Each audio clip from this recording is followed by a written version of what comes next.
ہم ان غلطیوں کو ڈفرینٹلی لیں اور ہم ان غلطیوں کو اپنا ایک ٹیچر، اپنا منٹور، اپنا کوچ کی حیثیت دیں کہ میری غلطیاں جو ہیں وہ میرا سب سے بڑا ٹیچر، سب سے اہم منٹور اور کوچ ہے۔ اسی لیے اللہ کے رسول فرماتے ہیں کہ مومن ایک سوراخ سے دو بار نہیں ڈسا جا سکتا۔ مطلب یہ ہوا کہ آپ ایک ہی طرح کی جو غلطی ہے وہ آپ دو دفعہ نہ کریں، دوسری بار نہ کریں، اور یہ اسی صورت میں ممکن ہے کہ جب ہم اپنی غلطی کو اس کو اپنا ٹیچر، منٹور اور کوچ کی حیثیت سے، اپنے گائیڈ کی حیثیت سے لیں۔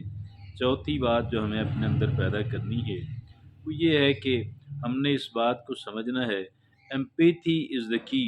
To develop harmony with the people around us. جتنے بھی ہمارے ارد گرد لوگ ہیں، جتنے بھی ہمارے ارد گرد لوگ ہیں، اگر ہم یہ چاہتے ہیں کہ ان سے ہمارے مراسم اچھے رہیں اور ہمارا یہ ایم اور آبجیکٹو ہونا بھی چاہیے، پھر اس کے لیے ہمیں ایک کام کرنا ہوگا، اور وہ ایک کام یہ ہے کہ ہمیں ایمپیتھی ڈیولپ کرنی ہے۔ ہمیں اپنے آپ کو ان کی جگہ پہ، ان کی صورتحال، ان کے ماحول، ان کی جگہ پہ رکھ کے دیکھنا ہے۔ یقیناً ہمارے لیے، ہمارے دلوں میں ان کے لیے ایک نرم گوشہ پیدا ہوگا، اور جب یہ نرم گوشہ پیدا ہوگا، آپ یقین کیجیے گا اس کا احساس ان کو ہوگا، اور جو پھر ریسپونڈ بھی وہ کریں گے وہ اس کا پازیٹیولی جواب بھی دیں گے۔ تو اس سے ہمارے تعلقات اپنے ارد گرد کے لوگوں سے بہت بہتر ہو جائیں گے۔ آگے پانچواں کام ہمیں جو کرنا ہے، treat others the way you want to be treated, it will earn you friend۔ اگر ہم یہ چاہتے ہیں کہ لوگ ہمارے دوست بنیں، آپ انہیں اس طریقے سے ٹریٹ کریں، اس طریقے سے آپ سلوک کریں، اس طریقے سے آپ ان کو ملیں اور معاملات کریں کہ جیسے آپ چاہتے ہیں کہ آپ کو ملا جائے، آپ سے معاملات کیے جائیں، آپ کے ساتھ انٹریکشن کیا جائے۔ گویا کہ دوہرے معیار کے انسان آپ نہ ہوں، آپ کا ایک ہی ہو کہ بھئی جس طریقے سے میں چاہتا ہوں کہ مجھے لوگ ملیں، میں اسی طریقے سے لوگوں کو ملتا ہوں۔ اور آگے چھٹی بات جو ہمیں اپنے اندر ڈیولپ کرنی ہے وہ یہ ہے کہ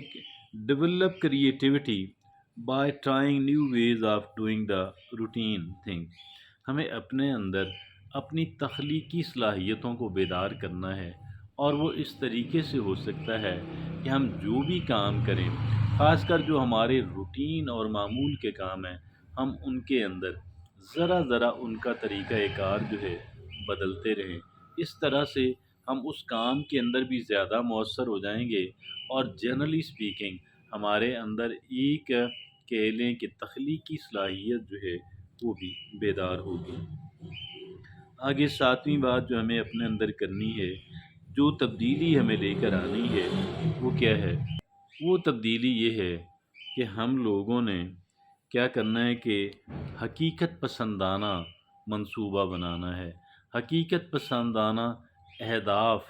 ہدف، ٹارگٹ، گول سیٹ کرنا ہے۔ یہ میں ایسا کیوں کہہ رہا ہوں؟ یہ میں اس لیے کہہ رہا ہوں کہ جو حقیقت پسندانہ ہوگا تو کچھ اس کے بہتر نتائج آئیں گے، وہ قابل حصول چیزیں جو ہیں جب ہم ان کو ہدف بنائیں گے، جو آج قابل حصول ہیں، جو آج اچیویبل ہیں، جو آج جو ہے حاصل کی جا سکتی ہیں، جب ہم ان چھوٹی چھوٹی چیزوں کو حاصل کریں گے، ہمارے اندر بے پناہ اعتماد اور کانفیڈنس آئے گا۔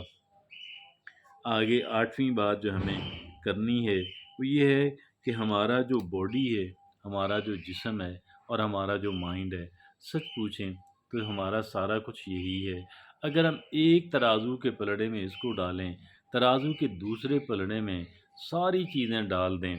جتنی چیزیں ہماری ہیں اور جتنی چیزیں حتیٰ کہ ہماری ہو سکتی ہیں، یقین کریں یہ ان سب سے 1000 گنا بڑی چیز ہے کہ جی ہماری جو جان اور ہمارا جو مائنڈ ہے،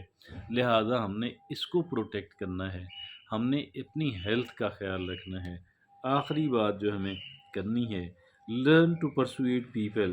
فار اسسٹنس۔ لوگوں کو موٹیویٹ کر لینا، ان کو ترغیب دینا، ان کو قائل کر لینا، بے پناہ اہمیت کی حامل ایک صلاحیت ہے، اسے اپنے اندر پیدا کرنے کی کوشش کریں تاکہ لوگ ہمارے مددگار اور معاون بن سکیں۔ Thank you.